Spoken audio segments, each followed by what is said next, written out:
Bonjour, nous allons parler aujourd'hui d'un sujet qui n'est pas extrêmement agréable, mais qui est tellement d'actualité dans tous les pays du monde, même dans des pays, n'est-ce pas, Raphaël Sana, où il n'y a pas de juifs. Il y a de l'antisémitisme. D'ailleurs, on m'avait raconté quand j'étais jeune une blague selon laquelle un Chinois rencontre un Russe et il y a eu beaucoup de propagande anti-chinoise à la télévision russe.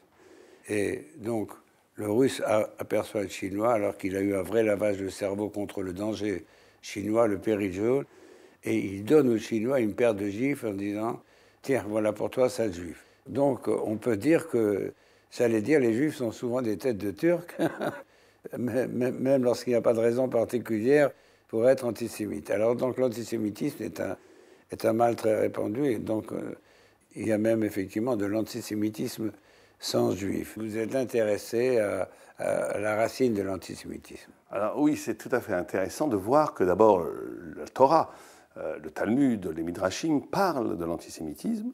Et ce qui est très intéressant, ce que j'ai découvert en étudiant les textes, c'est qu'il n'existe pas un seul antisémitisme. C'est une erreur très fâcheuse. Alors je vous interromps parce qu'il faut historiquement plutôt parler d'antijudaïsme, parce que pendant des siècles, c'était l'antijudaïsme. Le mot antisémitisme est né à la fin du XIXe siècle sous la plume d'un journaliste autrichien qui s'appelait Marr et qui, d'ailleurs, a inventé un mot qui n'a aucun sens, parce qu'il n'y a pas que les juifs qui soient sémites.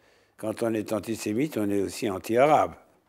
Oui, vous savez, ça c'est un tour de passe-passe, parce qu'il y a de l'antisémitisme partout, mais quand on dit antisémitisme, on parle des juifs. Bien sûr. C'est vrai que les juifs ne sont pas les seuls sémites. Non, mais je veux dire que... Oui, vous avez raison. Je veux dire que les juifs ne sont pas des sémites, il n'y a pas de race sémite. Tout à fait. Ça a été une invention de la fin du XIXe siècle, comme quoi il y aurait une race sémite. Or, les sémites, c'est un langage. Il y a des langues sémitiques, il n'y a pas de race sémitique. Ni vous ni moi, nous sommes des sémites. Donc, le mot antisémite repose sur un faux sens. Et il est plus juste de dire anti-judaïsme, mais aujourd'hui, c'est tellement entré dans les mœurs qu'on parle d'antisémitisme. Oui, moi je préfère utiliser le mot antisémitisme parce que justement, il a le mérite d'être précis. Alors, anti-judaïque, on peut dire que c'est un anti-religieux, ça n'a rien à voir avec l'antisémitisme. Donc, moi, je resterai avec l'antisémitisme. Et donc, j'ai découvert dans les textes, et c'est d'ailleurs tout à fait intéressant, parce qu'il y a beaucoup d'antisémites qui vous disent « moi, je ne suis pas antisémite ». La preuve, on va voir... parce qu'ils ne sont effectivement pas antisémites d'une certaine façon, mais ils le sont d'une autre façon. Vous savez qu'il y a un vieux dicton, on disait, c'est plutôt une plaisanterie, qu'est-ce qu'un antisémite? C'est quelqu'un qui déteste les juifs plus que de raison. D'accord. Bien. En tous les cas, les textes nous disent qu'il y a 4 formes d'antisémitisme, qui sont déjà originées dans la création presque du monde, puisque le premier verset biblique nous dit... au commencement, Bereshit, etc. Va'aretz haïta tohu ve'bohu, chosher. Oui, le monde était tohu bohu et ténèbres au moment de la création. Voilà, Théom. Donc on a 4 appellations, 4 vocables. Tohu, qui représente l'empire babylonien. Donc il y a une façon antisémite d'être babylonienne, on va dire. Oui, parce qu'il y a une théorie des 4 empires qu'ont rencontrés les Juifs. Donc le premier, c'est l'empire babylonien. Le deuxième, le Perse. Avec Nabuchodonosor. Le deuxième, Perse, avec Achashverosh. Aman. Assuérus et Aman, l'histoire de Purim. Troisième, c'est la Grèce. Oui. Quatrième, c'est Rome. Bon, ce sont les 4 grandes civilisations de l'Occident, d'ailleurs, qui, à des degrés divers, se sont opposées aux Juifs. Alors ça, c'est très important ce que vous dites. Opposés, pas simplement aux Juifs. Opposés, d'après la tradition talmudique, à la notion d'absolu que représentaient les Juifs. Vous savez que le monde a été créé avec la lettre He, et quand vous faites un He en hébreu, c'est un Dalet et un Yud. Dans le livre, dans la Torah qu'on lit en public, dans le Sefer Torah, on voit vraiment que la lettre E est la composition, un composite de Dalet et de Yud. Le Dalet représentant les 4 points cardinaux et les 4 empires qui vont traverser toute l'histoire de l'humanité. La lettre Dalet est la 4e de l'alphabet. Elle a une valeur numérique de 4. Oui. Et Yud représentant le peuple juif. Et on a donc une figure de l'absolu qui est Dieu, la transcendance, et une autre figure de l'absolu qui va être incarnée par ces 4 empires, qui va vouloir se concurrencer. L'absolu historique, si vous voulez dire. Ou idéologique. C'est qu'on va avoir... Il y a 4 empires. Et chaque empire représente une forme idéologique de l'absolu qui veut mettre en second plan la spiritualité. Ah bon. Et donc, on va voir le combat de la racine métaphysique de l'antisémitisme va se jouer là. Où est le lieu de l'absolu? Donc, on a là, le premier, c'est Babylone. On pourrait dire que cette Babylone, étant une civilisation où ce qui était sacralisé, ce qui était rendu absolu, c'était la figure divine dans l'homme lui-même, ce qu'on appelle le Tselem Elohim, l'homme a été créé à l'image de Dieu. L'humanisme, en quelque sorte. On pourrait dire l'humanisme, on pourrait dire aussi les droits de l'homme, on pourrait dire le fait que le centre même de l'humanité, le centre même, non pas de l'humanité, le centre même de l'être, de la vérité serait l'homme. Ça ne veut pas dire du tout qu'il n'y a pas de spiritualité, ça ne veut pas du tout dire qu'il n'y a pas Dieu, mais Dieu est au service de l'homme. Bon, plus tard, les Grecs dont vous allez nous parler, Protagoras dira l'homme est la mesure de toute chose. C'est la naissance de l'humanisme. En Babylonie, ce qui est en jeu, si vous préférez, vous savez que c'est une civilisation extraordinaire qui consacrait toute son énergie à la gloire. 10 000 esclaves ont construit les 7 jardins suspendus de Babylone, et la majorité sont morts dans cette construction. La Babylonie, c'est le roi Nabucodonosor qui a détruit le temple et qui est donc un peu l'antéchrist, j'allais dire.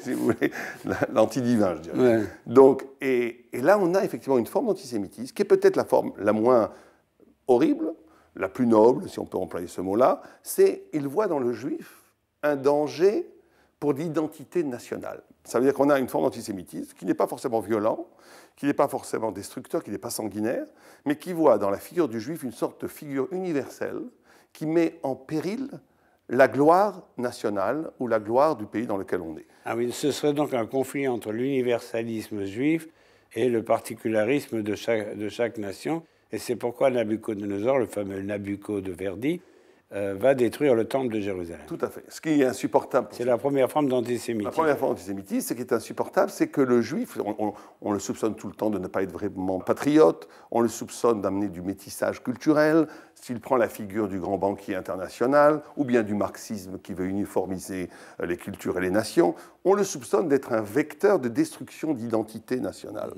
Et c'est un antisémitisme qui était très courant au XIXe siècle, qui existe encore aujourd'hui. Notamment, il est accusé de cosmopolitisme, il n'est pas vraiment patriote.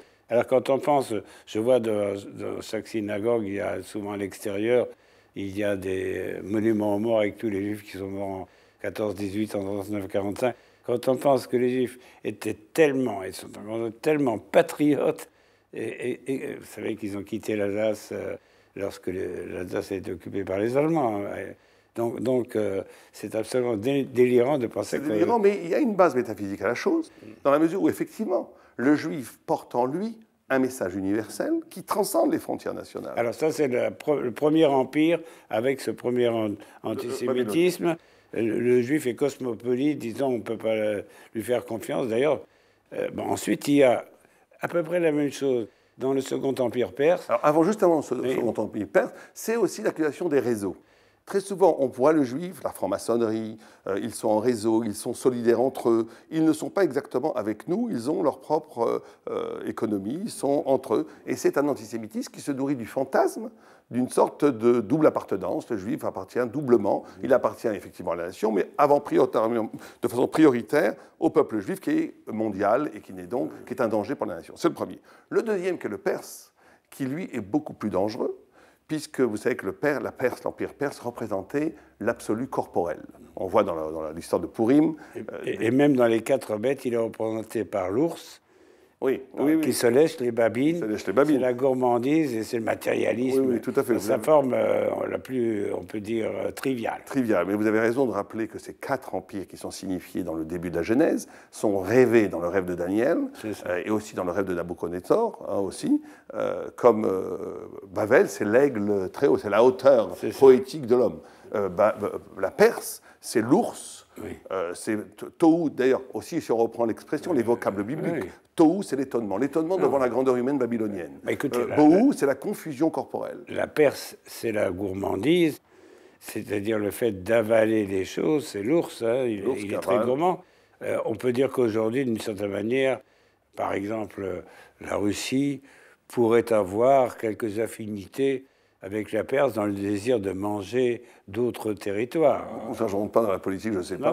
La Perse qui est intéressante d'un point de vue conceptuel. On voit dans le récit de Purim, dans la Perse, ils faisaient des banquets de 180 jours. Même aujourd'hui, on ne fait plus de banquets de 180 jours. Les femmes restaient 6 mois dans des bains de lait pour avoir la peau douce, c'était incroyable.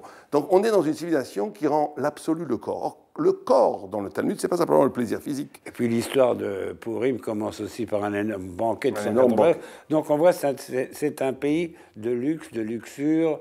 Du corps. Alors qu'est-ce qui s'appelle le corps dans le Talmud? Si je vous pose la question, qu'est-ce que c'est le corps? Le corps, c'est toujours quelque chose qui comble un manque. Vous avez un manque, quelqu'un qui fume par exemple, vous n'avez pas envie de fumer avant, il s'est créé un désir, et tout d'un coup, le grand plaisir, c'est de créer un manque. Il y a certaines personnes, vous savez, des jeunes couples, qui viennent de se marier, je m'en occupe de certains d'ailleurs, ils se disputent. Et quand on creuse un peu, pourquoi est-ce qu'ils se disputent? Parce qu'en vérité, ils n'ont rien à se dire, ils ne se connaissent pas assez, et donc ils ont peur de ce silence. Donc ils créent inconsciemment une dispute pour qu'après on puisse se retrouver. Il y en a qui poussent le vice encore plus loin, qui se disputent avec leur femme pour aller dans le balcon, fumer la cigarette. Donc c'est en vérité une tentative, si vous préférez, une vie, une modalité existentielle, où je crée des creux, des frustrations. Et je passe ma vie à combler des frustrations. Bon, en tout cas, le deuxième antisémitisme, qui est celui du Second Empire, c'est pas le Second Empire de Napoléon III, du Second Empire dont parle la Bible, c'est la Perse, c'est aussi idéologique dans la mesure où, plus exactement, c'est nationaliste, puisque Haman, qui veut exterminer les Juifs, dit au roi de Perse Assuérus, il y a un peuple qui n'obéit pas à tes lois. Alors, justement, cet antisémitisme est le plus virulent, le plus dangereux, le plus sanguinaire, le plus assassin. Parce que le corps, il est un antisémitisme qui a pour écho la frustration. C'est-à-dire que le juif va prendre la figure fantasmatique de tous mes malheurs, de tous mes manques, de toutes mes frustrations, de tout l'inconscient négatif. Et le juif va être la figure du diable, de ce qui m'empêche d'exister. Et donc, bien entendu, c'est l'antisémitisme haineux, pulsionnel, qui est absolument très dangereux. On voit le juif partout. Cet antisémitisme qui voit dans tout ce qui est négatif le juif, avec la théorie des complots. Tout le monde est juif, Kadhafi est juif, Sisi est juif, tous les gens qui sont contre moi sont juifs. Bon, on peut dire que c'est un antisémitisme populiste. Et quand on passe à la troisième catégorie d'antisémitisme... Alors, avant de passer à la troisième, ce qui est très important de préciser ici, c'est que vous avez des antisémites type 1, type babylonien, qui vont vous dire « mais je ne suis absolument pas antisémite de Perse. Je n'ai pas du tout envie de tuer les gens, je n'ai pas envie de... je veux simplement sauver mon identité nationale, préserver de façon écologique l'âme. Vous savez ce que reprochait... disait qu'un juif ne pourra jamais comprendre les versets de Lamartine sur la France, la respiration, bon, des bêtises comme ça, mais ça a été dit. Ça a existé. Ça a existé. Mais ce premier antisémitisme se défend d'être antisémite en arguant qu'il n'est pas comme l'antisémite numéro 2. Donc c'est là où il faut faire très attention. Le troisième antisémitisme est beaucoup plus subtil. Il est aujourd'hui très présent.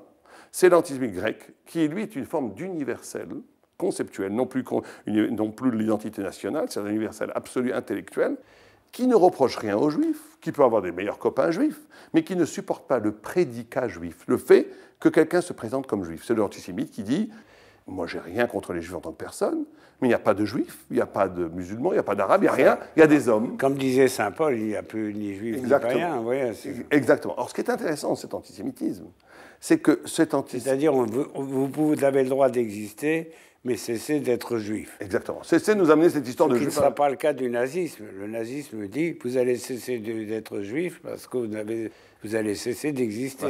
Mais là, c'est pas la même. Le nazisme, c'est l'antisémitisme perse. Oui, clairement. Ah oui. C'est la destruction physique du peuple juif. C'est ça. L'antisémitisme grec est un antisémitisme qui n'est pas violent, qui ne veut pas tuer les gens, enfin en apparence, mais qui dit cessez d'être juif.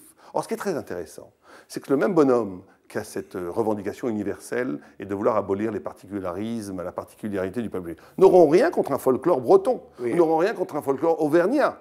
C'est-à-dire qu'il révèle dans le particularisme juif une autre forme d'universel qui met en danger l'universel grec. Ça, c'est un point très important. Parce que vous savez que le particulier juif n'est pas un particularisme folklorique. Il est ce qu'on appelle l'universel en intensité. Vous avez un texte remarquable dans le Midrash où Avram Avinu, où on a pris d'ailleurs le vocable hébreu qui veut dire Ever, au-delà du fleuve. Avram Avinu était seul au-delà du fleuve. Nimrod, qui était aussi un antisémite à l'époque, voulait détruire Avram Avinu en disant cet homme a une façon d'être qui ne me convient pas, il met en danger notre universel. Et un homme a dit mais cet homme n'a pas de futur, il n'avait pas d'enfant. Et donc ils ont laissé tomber Avram Avinu. Mais après, aujourd'hui, des siècles, 30 siècles plus tard, Avram Avinu est à la base de toute l'humanité. puisque toutes les religions se réclament aujourd'hui d'Abraham Avinu. Et donc, on a un universel en extension qui a sa force dans la politique, dans l'armée, dans l'économie, et un universel en intensité qui porte en lui le sens futur de l'humanité. Et donc, c'est ce combat entre les deux universels. La Grèce ne supporte pas le particularisme juif, pas parce qu'il est particulier, parce qu'il supportera un particularisme breton ou chinois ou ce que vous voulez. Ce qu'il ne supporte pas, c'est que ce particularisme engendre un universel plus puissant que l'universel grec. Et donc, on ne supporte pas le fait d'être juif, parce que ce fait d'être juif renvoie au Yud, qu'on a dit le Dalet et le Yud, renvoie à une transcendance, renvoie à un universel ontologiquement supérieur à l'universel en extension qui n'est que dans l'être là. Et donc, c'est une guerre une guerre philosophique, parce que ce qui est mis en péril, ce que, en tous les cas, ces antisémitismes, c'est la puissance, la maîtrise absolue de la pensée. Et le juif propose une autre forme d'horizon de la pensée, à travers la Bible, à travers le Talmud, qui met en danger cette forme d'universel. Alors, ce qui est intéressant, c'est que les deux grands faits institués par les rabbins correspondent à cette seconde et à cette troisième phase de l'antisémitisme. La fête de Purim, c'est lorsque on reprochait aux Juifs de ne pas obéir aux lois du royaume, donc ça c'est une vieille forme d'antisémitisme. Les Juifs ne sont pas patriotes, ils ne sont pas fiables. D'ailleurs, même dans la première grande persécution anti-juive, celle du Pharaon en Égypte, qu'est-ce qu'on dit? Ce peuple n'est pas comme nous, ils vont essayer de nous dominer. Cinquième colonne. C'est la cinquième colonne. Ils vont nous dominer, puis ils vont quitter le pays, etc. C'est-à-dire il y a une grande contradiction très intéressante, parce que d'un côté, on dit, c'est la fameuse phrase antisémite de De Gaulle, les Juifs, peuple conquérant et dominateur. D'un côté, on dit, ils vont nous dominer, et d'un autre côté, ensuite, on dit tout de suite après, et ils vont quitter le pays. Alors, si vous les aimez pas, laissez-les partir. Mais il y a une espèce d'ambivalence dans le monde occidental, à savoir que d'un côté, il y a la figure du juif dominateur, les juifs sont partout. D'un autre côté, on ne voudrait pas qu'ils s'en aillent parce qu'ils iront apporter leur savoir à d'autres peuples. Et cette ambivalence, c'est une des curiosités, je dirais, de l'antisémitisme. Historiquement, ce que vous dites, c'est très répété, notamment chez les rois de France, qu'expulser les Juifs en les dépouillant très souvent, et après qu'ils les rappelaient en leur promettant monts et merveilles. Oui. Et vous savez qu'en Pologne, aujourd'hui, il y a un certain village où il y avait beaucoup de Juifs. Vous savez, vous avez 3 millions de Juifs en Pologne sur une population de 12 millions avant la guerre. Donc le judaïsme a imprégné la Pologne de la culture juive énormément. Il y a des villages où il n'y a plus un seul Juif, où on fête Purim. Je ne sais pas si vous savez ça. Où on pend Haman, où on fête Purim. C'est une sorte de nostalgie des Juifs qui étaient là en Pologne, alors que les Juifs en Pologne ont beaucoup souffert de l'antisémitisme. Alors la troisième forme de l'antisémitisme, donc celle des Grecs, dont nous venons de parler.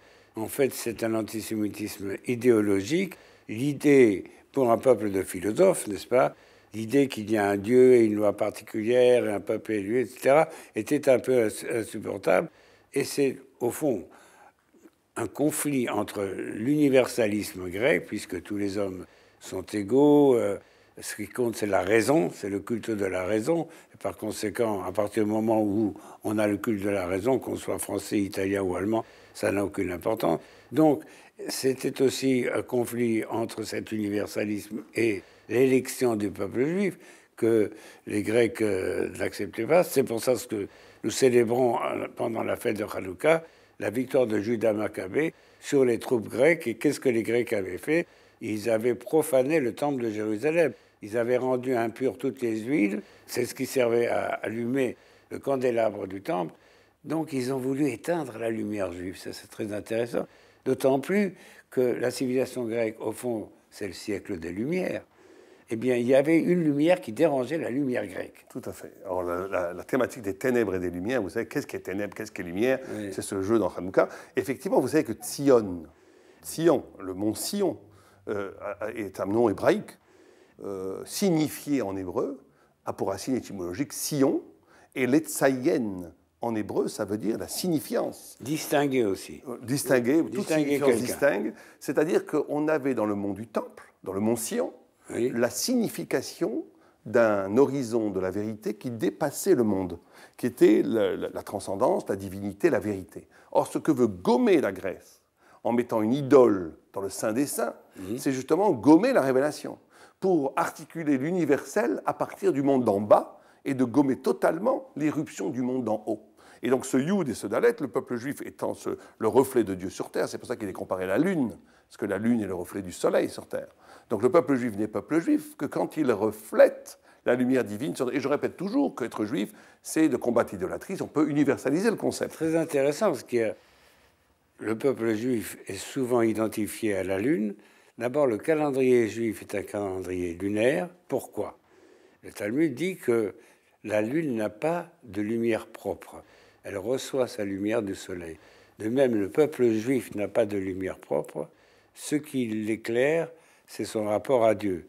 Dieu est comme le soleil, le peuple juif est comme la lune, et le soleil a rendez-vous avec la lune. Et par conséquent, s'il n'y a pas la lumière du soleil, si on n'accepte pas la lumière de la Torah, on devient un peuple obscur, voire obscurantiste. Donc toute la lumière vient de Dieu, et c'est cette idée que les Grecs n'ont pas tellement aimée, puisque pour eux, la lumière vient de la raison. On n'a pas besoin d'un être suprême. La raison humaine suffit pour comprendre le monde et pour lui imposer des lois. Tout à fait. Donc cet antisémitisme, et on va dire peut-être, il n'est pas violent non plus, c'est celui qui dit « je t'accepte comme homme, mais surtout pas comme juif ». Et donc c'est un antisémitisme qui est très à la mode aujourd'hui. On peut dire que c'est la naissance du concept d'assimilation. D'assimilation, et surtout... Il faut que vous soyez comme nous. La négation d'une altérité divine incarnée par le juif. C'est très intéressant, c'est tout de même la base même du racisme. C'est-à-dire, nous t'acceptons si tu es comme nous. Il est comme nous autres, il a bu son verre, etc. Il faut que cette espèce de ressemblance, il y a dans la mythologie grecque, il y a l'histoire du lit de Procuste. Alors le lit de Procuste est donc un tyran qui veut que tout le monde ait la même taille. Donc, il a fait un lit qui a 1m70. Si vous avez 1m65, on vous étire pour vous donner. Cette idée d'un monde uniforme, c'est l'idée de la pensée unique. Ce sont des mythes anciens, mais qui sont extrêmement modernes. Qui sont très puissants et qui ont façonné le XXe siècle. Qu'est-ce que c'est le maoïsme? Mao Tse-tung a essayé d'uniformiser. Vous savez, il a fait des déplacements de population, il a rendu les citadins agricoles, tout ça. Il a fait tout ça pourquoi? Parce qu'il voulait formater une forme d'humanité. Il porte un nom déjà caractéristique, c'est Mao qui sait tout. Vous voyez, Mao sait tout. Et donc, on a la quatrième forme après l'antisémitisme, qui est la Rome, qui est l'Occident, qui elle est très subtile. Le Maral de Prague comprend la civilisation romaine et en extension occidentale comme une tentative progressiste de détruire les valeurs pour arriver à une forme d'absolu du néant. N'oubliez pas que dans le rêve de Daniel, où il voit 4 bêtes, et qui sont les 4 empires, et on a dit l'ours, la Perse, etc. Mais Rome, c'est la bête immonde, c'est une espèce de bête terrible, qui n'a pas de visage. Qui dévore les 3 premières. La grande force de Rome, c'est le commerce. Pourquoi? Parce que le commerce, d'universaliser le commerce, c'est de transformer une valeur en fonction. Ça veut dire qu'on ne veut plus de valeur. On ne veut plus de la hauteur transcendante de la valeur. On ne veut plus être assujetti aux valeurs. Vous direz aujourd'hui, même la santé publique. La santé publique, c'est quelque chose normalement qui devrait excéder l'argent, qui ne devrait pas être soumis aux impératifs économiques. Aujourd'hui, un hôpital qui ne marche, qui est déficitaire, on va lui dire ça ne marche pas. Ça veut dire qu'on ne veut plus de valeur, il n'y a plus de santé publique. Mais pourquoi est-ce qu'on fait ça? Parce qu'on cherche un absolu, et c'est peut-être l'absolu le plus redoutable, qui est l'absolu du néant. Qu'est-ce qui va pouvoir combattre Dieu plus que tout? Quand vous étiez encore l'homme face à Dieu, l'homme ne tient pas la route, il s'écroule. Quand on a la pensée philosophique grecque face à Dieu, face à la révélation, ça s'écroule. Donc l'Occident a trouvé une formule extraordinaire, qui est, on va trouver un autre absolu pour combattre l'absolu divin, qui est le néant. Le néant au sens où il n'y a plus de valeur du tout. Vous savez qu'aujourd'hui, la chose la plus difficile à combattre quand on a des discussions avec des gens qui ne sont pas d'accord avec la Torah, c'est 2 mots. 2 mots. C'est pourquoi pas. Vous aimez ça, l'autre il aime ça, mariage pour tous, chacun fait ce qu'il veut. Pourquoi pas? Ça renvoie à quoi? Ça renvoie à un néant conceptuel. Il n'y a plus rien, il n'y a plus d'idée. Il n'y a plus que le désir, c'est-à-dire qu'il n'y a plus que le néant absolu. Vous savez, c'est l'existentialisme de Sartre. Il n'y a pas de valeur absolue. La pensée de Sartre, c'est contrairement à l'essentialisme, c'est-à-dire qu'il y a des valeurs pures qui existent quelque part au ciel ou sur la terre ou dans la conscience humaine, c'est l'existentialisme. L'existence précède l'essence. Mais Sartre, quand même... C'est la manière dont vous êtes. Oui, mais Sartre... c'est le vécu qui impose ces valeurs. Ce n'est pas des valeurs qui vous imposent comment vivre, c'est votre vécu qui va donner les valeurs. Vous voulez dire que l'éruption première de l'essence passe par le fait d'exister, de sortir du stance. Ex, on va pas faire de la philosophie. Extens, ça veut dire sortir. L'acte d'advenir du concept, c'est de sortir de la matière. Donc, mais ça ne voulait pas forcément dire qu'il n'y avait pas des choses essentielles. Alors qu'on est ici dans une démarche où on va transformer toute valeur en fonction, et cet antisémitisme ne supporte pas, dans la figure du juif, qui n'est pas forcément d'ailleurs que le juif réel, la notion d'immuabilité de la valeur. Et donc là, on a ce qui est attaqué dans le judaïsme, ce qui est attaqué dans le juif, c'est ce fait que tout n'est pas fonction, que tout n'est pas fonctionnel, qu'il y a des choses, qu'il y a des fidélités à des choses qui peuvent paraître à des antisémites complètement archaïques, la fidélité aux mitzvot, aux prescriptions divines, etc., qui sont des valeurs absolues. Vous savez, j'ai ce texte que j'adore, peut-être qu'on a déjà parlé ici, je ne me souviens plus, mais qui est formidable. Il y a un midrash qui nous dit la chose suivante, qui nous dit que quand Abraham, notre père, Abraham Avinu, a dit que Dieu était un, qui était créateur de l'univers, que les idoles étaient des mensonges. Nimrod, qui était le roi à l'époque, l'a mis en prison pendant 10 ans. Peu de gens savent qu'Abraham a vécu 10 ans dans une geôle effroyable. Dans une fosse. Dans une fosse. Dans un puits. Dans un puits. On l'a sorti au bout de 10 ans et on l'a mis devant une fournaise ardente, Kifshanaïch. On lui a dit, est-ce que tu crois toujours que Dieu existe et qu'il a créé le monde? Or, dire à l'époque que les idoles étaient du mensonge était une menace économique, puisque tout le marché, l'économie était basée sur le commerce des idoles. C'est comme si quelqu'un aujourd'hui disait il faut brûler les dollars ou les euros. Bon, c'était un danger. Et devant la fournaise ardente, il a dit une phrase très bizarre dans le Midrash Rabbah. Il dit En manik babira. Il n'y a pas de dirigeant dans le château. On va traduire ça comme ça. Qu'est-ce qu'il voulait dire par là? Il voulait dire que si je suis la seule personne à croire en Dieu sur terre, je suis la seule à proclamer que Dieu est créateur, que les idoles sont fausses, et que Dieu me laisse mourir, c'est qu'il ne s'occupe pas de ce qui se passe ici-bas. Il était arrivé à une conclusion déiste, à la Voltaire, un Dieu grand horloger de l'univers, mais qu'il n'y a pas de providence, Dieu ne s'occupe pas des petites choses ici-bas. C'est ça. On le pousse dans le feu. Et dans le feu, Dieu apparaît dans les flammes à Abraham, le sauve miraculeusement du feu, et lui dit « Ani mani gabira, je suis moi le Dieu providentiel oui. » et lui dit comme ça. Et à partir de là commence tout le judaïsme. C'est intéressant quand vous parlez du feu dans lequel Abraham s'est jeté, ou a été jeté, c'est que Our, donc un mot qui est très populaire chez les cruciverbistes, n'est-ce pas? Our en chaldée, Our signifie feu. Ce que les gens généralement ne savent pas. Donc Abraham, il est né à le feu en chaldée. Nos sages nous disent comment combattre efficacement l'antisémitisme. Il dit c'est en incarnant existentiellement, chacun à son niveau, des moments messianiques. C'est quoi le Messie? Alors le Marat dit comme ça. C'est tout simplement un moment où la vérité et la réalité, la transcendance, la révélation et l'histoire se rejoignent. Ça veut dire qu'on a des gens, par exemple, qui croient en Dieu, qui croient en la Torah, qui croient en tout, mais quand ils sont dans le monde des affaires, ni foi ni loi, le monde des affaires a sa propre économie, et à la synagogue, ce sont des gens très pieux. Ça, c'est la galoute, c'est l'exil. Et il dit, le Maral, une chose extraordinaire. Il dit, ce qui peut faire tomber le bras d'antisémites, ce qui va vaincre l'antisémitisme, c'est la notion de la beauté de l'esthétique. Parce que le juif est défiguré par le fait qu'il est en porte-à-faux avec l'histoire, avec l'existence, parce qu'il est le témoin d'une vérité éternelle, transcendante, mais qui, des fois, par l'exil, mais par le fait même de l'exil, est en porte-à-faux avec l'existence, ce qui le rend pas beau. Quand le juif est capable de faire l'harmonie entre la vérité et la vie, entre la transcendance et l'histoire, il est un pur moment de messianisme, et quand l'antisémite voit ce pur moment de vérité incarné dans l'existence, les bras l'entoument et l'antisémite s'écroule. Merci Raphaël Saada.